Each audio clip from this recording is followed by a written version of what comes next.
Britain and France share one of the most enduring and notable rivalries in history. Although they are allies today, this relationship was forged through centuries of conflict. However, what if, for a brief and tumultuous period in 1940, Britain and France had not been adversaries but rather a unified nation? This was the ambition of both the British and French governments during that time. In this presentation, we will explore how close these two nations came to forming an unprecedented and formidable alliance. Following Napoleon's defeat in 1815, diplomatic relations began to improve, culminating in the Entente Cordiale of 1904, which resolved lingering disputes.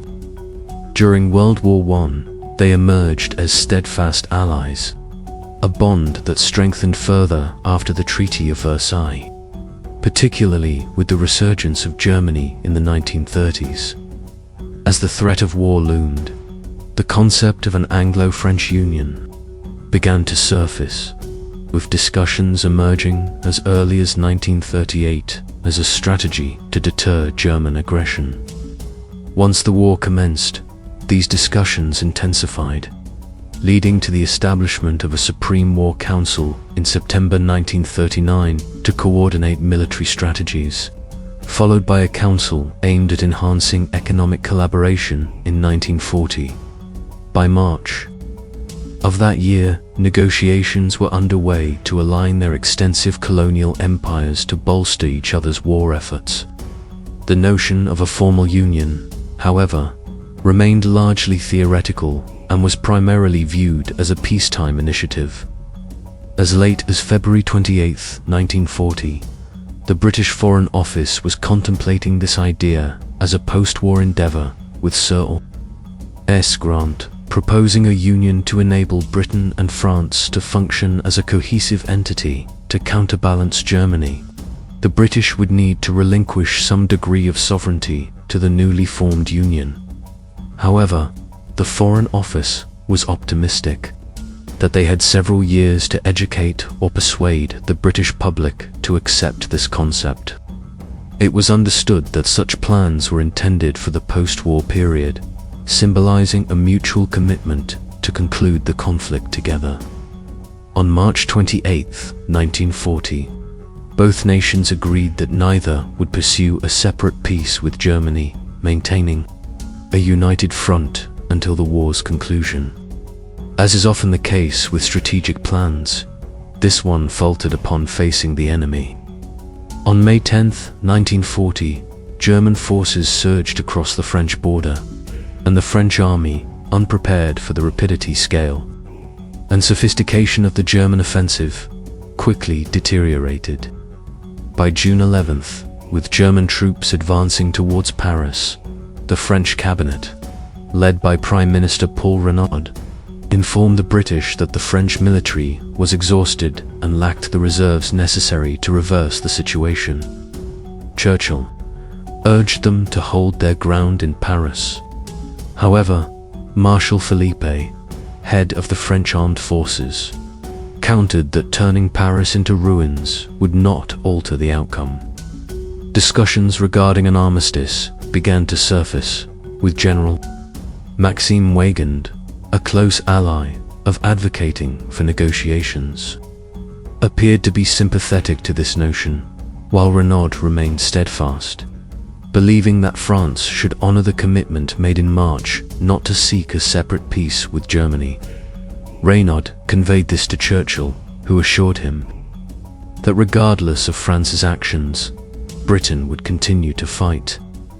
This left Renaud somewhat perplexed.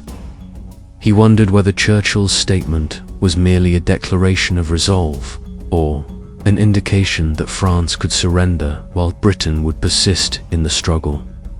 Churchill proposed that they await communication from President Roosevelt regarding possible support before making any decisions. However, as they delayed, Germany intensified its advance into France, making defeat appear unavoidable and victory seem out of reach. The pro-armistice faction, led by Pétain, was gaining momentum. with the French government relocating to Bordeaux on June 13th and German forces entering Paris the following day.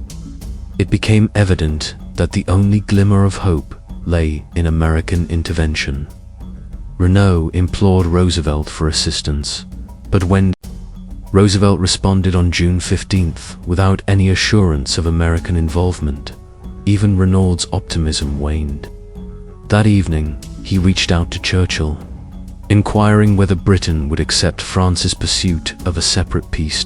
At that time, London had four primary concerns. First, to keep France engaged in the conflict. Second, to retain French resources and assets to sustain the war effort, particularly the fleet. Third, to secure American involvement. And fourth, to prevent Germany from having any chance to invade Britain. The first objective appeared increasingly unattainable, prompting Churchill to send telegrams to Renault indicating that Britain would permit France to seek an armistice, provided that the French fleet could be safely relocated to British ports before falling into German hands, aligning with the second and fourth objectives. It was preferable for the British to possess the French fleet rather than allowing it to be captured by the Germans. Subsequently, another proposal emerged. If Britain could gain control of France's fleets, why not extend that control to other areas? This did not necessarily have to mean direct control. It could involve cooperation, such as merging war cabinets, uniting parliaments, pooling economic resources, and creating what Secretary of State for India, Leo Amery, described as a dramatic and spectacular demonstration of unity in action.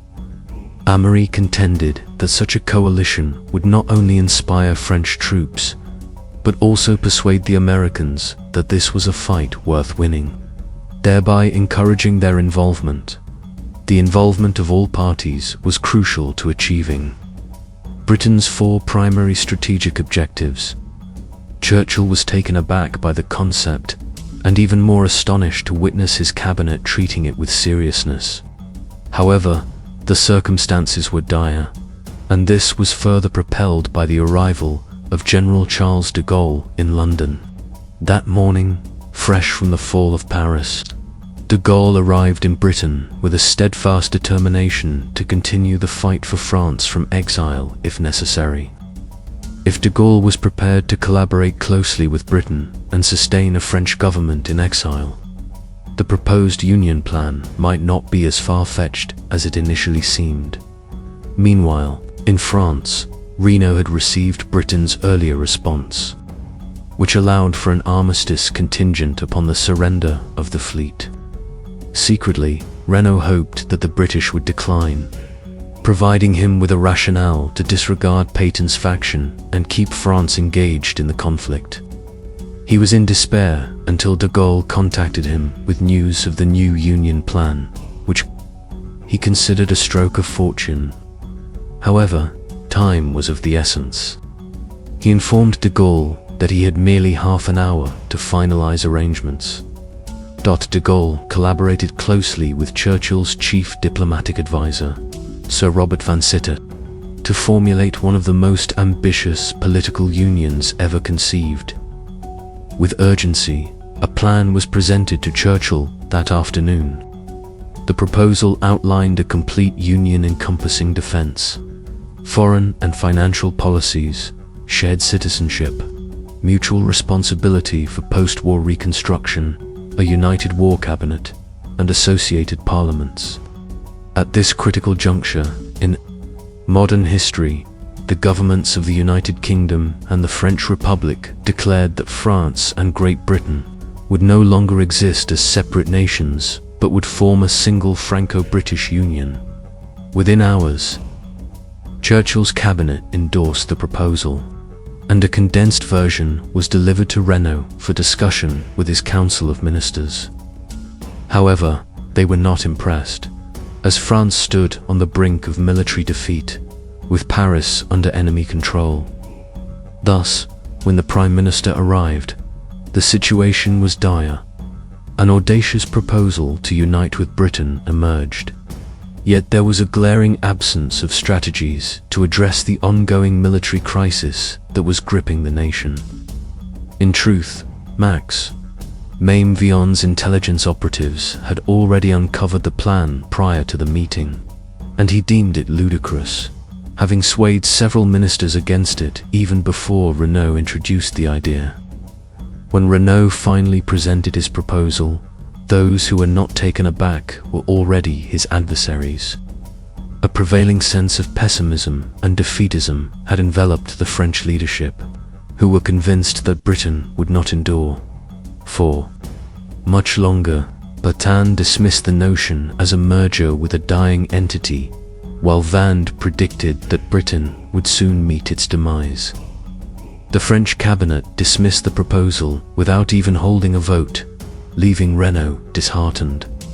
Consequently, an armistice was deemed necessary, and the meeting was temporarily adjourned. Upon reconvening, the ministers discovered that Renaud had resigned, leading to the dissolution of the cabinet within an hour. Bertin swiftly established a new government, which took merely 10 minutes to agree on pursuing an armistice. Thus, the fleeting aspiration of the Anglo-French Union was extinguished, along with the Third Republic of France. The concept of the Anglo-French Union appeared preposterous, hastily assembled in a matter of hours.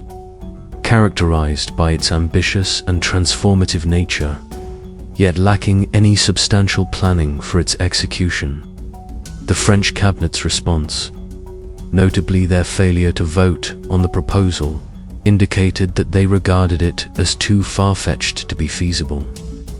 However, subsequent investigations and discussions with Renaud's cabinet members revealed an intriguing possibility.